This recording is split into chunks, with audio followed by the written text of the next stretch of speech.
It was about as predictable as week one storylines get. The Chicago Bears would go to LA and face a vaunted Rams defense that would tear Andy Dalton apart. Ultimately, LA beats down the Bears 34-14.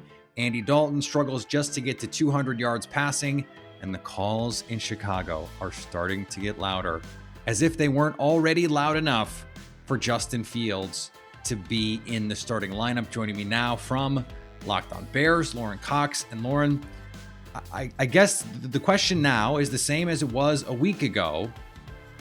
Why not go to Justin Fields now? You would think, now you've seen one game of evidence. You've seen sort of this is exactly the same Andy Dalton that we saw in Cincinnati and Dallas the previous year, that Justin Fields got on the field and completed a couple passes, ran a couple of read options, seems to be full speed ahead. From his perspective, we don't have a good answer as to why not. We're still looking for one. And it's to the point now where, like we heard from offensive coordinator Bill Lazor on Wednesday, and he kind of said, yeah, Justin Fields looks ready to me. Looks like he's ready to go whenever Matt Nagy wants to make that change. And it's kind of like everyone's looking at the head coach like, when are we going to do it, coach? And it's like, well, we still want to see, because Andy maybe hasn't had a full fair shot to really get, one game is one game, and week one, crazy things happen in week one. I get it. But like, we know what Andy Dalton is at this point.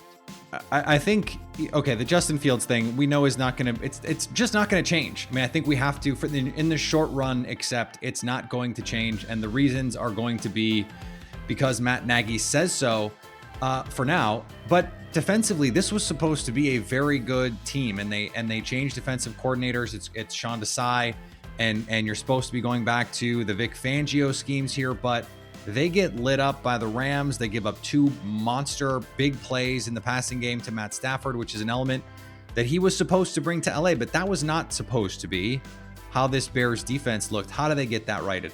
Yeah, and this actually does tie back to the Andy Dalton thing too, is that Matt Nagy's like, Dalton played fine, our defense didn't, and that's why you keep Dalton in there moving forward. But defensively, I mean, there's a couple of, I know, right? I mean, that's a whole podcast about that. But so there were a couple of like true busted coverage, big, easy touchdowns for Stafford that, yes, are indicative of poor defense in those moments, but you would think that, a 10-year pro in Tashawn Gibson at safety and a former Pro Bowler in Eddie Jackson at both your safety spots aren't going to mess up that obviously bad every week, right? So you can sort of turn it down a little bit from those two. There's still some very real questions at some of the other cornerback spots, and even linebacker opposite Roquan Smith is vulnerable, and the pass rush still needs to be better. But I think that's where you start to sort of build this up. Is like, okay, your safeties will stabilize because they're veterans. They've done this before.